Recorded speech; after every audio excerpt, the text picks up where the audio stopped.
নমস্কার বন্ধুরা, কেমন আছেন সবাই? আশা করি সবাই ভালো আছেন। তো চলে এলাম নতুন একটা রেসিপি নিয়ে। আজকের রেসিপি হলো পেপার চিকেন। সাউথ ইন্ডিয়ান স্টাইলের পেপার চিকেন খুব পপুলার একটা রেসিপি বন্ধুরা। সাউথ ইন্ডিয়ান খুব পপুলার একটা রেসিপি শেয়ার করলাম। আশা করি আপনাদের ভালো লাগবে। চলুন শুরু করব আজকের রেসিপি পেপার চিকেন। কিভাবে বানাবো আর কি লাগছে এই রেসিপিটা বানাতে দেখে নেব স্টেপ বাই স্টেপ। তো চলুন শুরু করা যাক আজকের রেসিপি। তো এই রেসিপিটা বানানোর জন্য আমাদের লাগবে চিকেন। তো এখানে আমি 1 কিলো উইথ বোন চিকেন নিয়ে নিয়েছি। দেখুন, এটাকে ভালো করে পরিষ্কার করে ধুয়ে নেব। দিয়ে দেবো লবণ আর দিয়ে দেবো একটু লেবুর রস। তো লেবুর পরিবর্তে আপনারা ভিনিগারও ইউজ করতে পারেন। তো লেবুটা দিয়ে ভালো করে এটাকে একটু মিশিয়ে নিয়ে ভালো করে একটু ধুয়ে নিতে হবে। যদি কোনো ব্লাড থেকে থাকে তো পরিষ্কার হয়ে যাবে। তো বন্ধুরা, আমার ধোয়া হয়ে গেছে। এবার আমি ম্যারিনেট করে নেবো চিকেনটাকে। তো দিয়েছি চিলি পাউডার হাফ টিস্পুন, আর দিয়ে দেবো এখানে হলুদ পাউডার হাফ টিস্পুন, আর দিয়ে দেবো স্বাদ মতো লবণ। তো দিয়ে হাত দিয়ে ভালো করে এটাকে মাখিয়ে আমি কিছুক্ষণ রেখে দেবো। দেখুন, এমনভাবে হাত দিয়ে ভালো করে মাখিয়ে নিতে হবে। তো মাখানো আমার রেডি হয়ে গেছে। এবার আমি কেটে নেবো এখানে পেঁয়াজ আর ক্যাপসিকাম। তো পেঁয়াজটা আমি এরকম করে কেটে নেবো। দেখুন, স্লাইস করে ভালো করে এরকম কেটে নিতে হবে।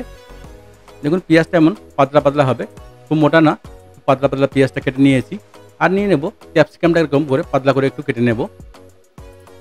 পেঁয়াজটা আমার কাটা রেডি হয়ে গেছে। ক্যাপসিকাম আমি এখানে হাফ ক্যাপসিকাম নিয়েছি। তো ক্যাপসিকামটা এরকম লম্বা লম্বা করে কেটে নিতে হবে, পাতলা পাতলা করে। দেখুন, এমনভাবে কেটে রেডি করে নেব। তো বন্ধুরা, পেঁয়াজ ক্যাপসিকাম আমার কাটা রেডি হয়ে গেছে। পেঁয়াজ ক্যাপসিকাম এখানে কেটে রেডি করে নিয়েছি। দেখুন, আর নিয়েছি এখানে আদা রসুন কাঁচা লঙ্কা আর একটু ধনেপাতা আমি চপিং করে নিয়েছি। আর লঙ্কাটাকে ডাইস করে কেটে নিয়েছি। এবার পেপার চিকেনের জন্য একটা স্পেশাল মশলা বানিয়ে নেব। নিয়েছি জিরে, গোলমরিচ আর নিয়েছি সোপ, যেটা মৌরি বলে। তো হাফ টিস্পুন করে আমি এটাকে নিয়ে ভালো করে এটা ফ্রাই করে নিয়েছি। দেখুন, ফ্রাই করে নিতে হবে এমনভাবে। শুকনো খোলাতে এটাকে ভালো করে ফ্রাই করে নিয়ে এটাকে হামনদিস্তা দিয়ে আমি ভালো করে গুঁড়ো করে নেব। দেখুন বন্ধুরা, এমনভাবে হামনদিস্তা দিয়ে ভালো করে গুঁড়ো করে নিতে হবে। একদম ফুড পাউডার করলে হবে না, হালকা একটু মোটা মোটা থাকবে। অল্প মশলা মিক্সার গ্রাইন্ডারে দিলে হবে না, তাই এখানে আমি হামনদিস্তাতে এটাকে গুঁড়ো করে নেব। তো বন্ধুরা, মশলাটা গুঁড়ো হয়ে গেলে চলে যাব পরের স্টেপে। এখানে আমি একটা কড়া নিয়ে নিয়েছি। আর কড়াতে দিয়েছি সাদা তেল।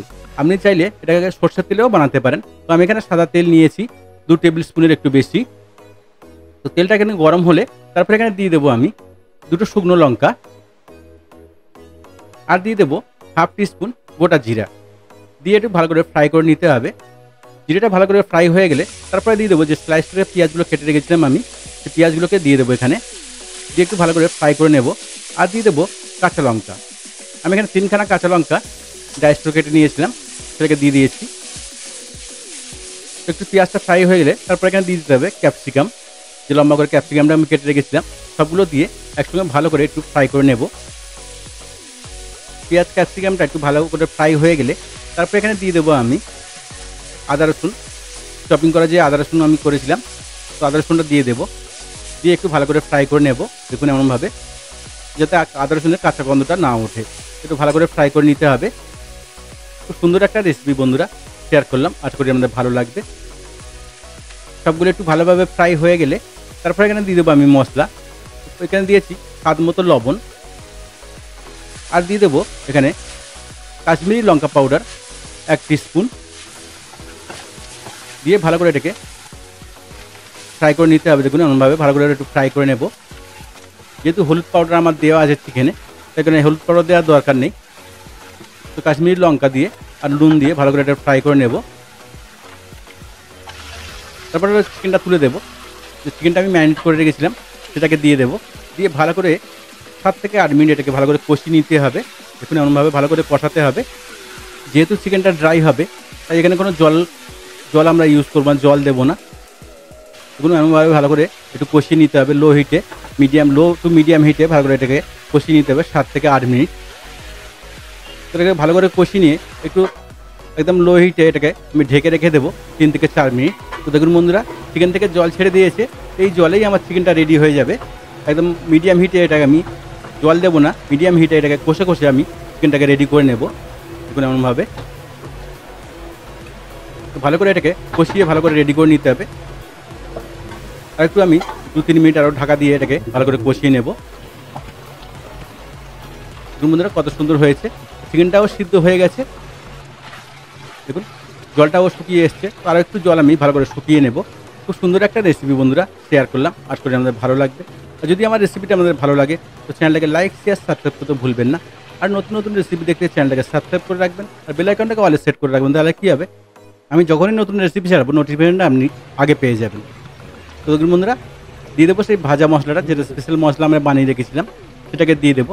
দিয়ে আরও 2-3 মিনিট ভালো করে কষিয়ে নেব। আর দিয়েছি এখানে ধনিয়া পাতা, আর দিয়েছি টমেটো। হাফ টমেটোকে আমি সরু সরু করে কেটে গার্নিশের জন্য রেডি করে রেখেছিলাম, তো সেটাকে দিয়ে দিয়েছি।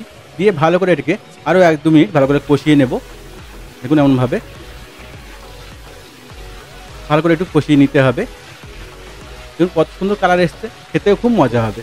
অবশ্যই বাড়িতে ট্রাই করবেন, আর যদি বাড়িতে ট্রাই করেন কমেন্ট করতে ভুলবেন না রেসিপিটা আপনার কেমন লেগেছে। তো পুরো ভিডিওটা দেখার জন্য সবাইকে ধন্যবাদ। ভালো থাকবেন, সুস্থ থাকবেন, আবার দেখা হবে নেক্সট ভিডিওতে। আরও নতুন কিছু ভিডিও দেখতে চাইলে অবশ্যই কমেন্ট করুন, সেই সব রেসিপি আমি বানিয়ে দেখাবো আপনাদেরকে। ধন্যবাদ, ভালো থাকবেন, সুস্থ থাকবেন। রেসিপিটা আপনাদের কেমন লেগেছে কমেন্টে জানাতে ভুলবেন না।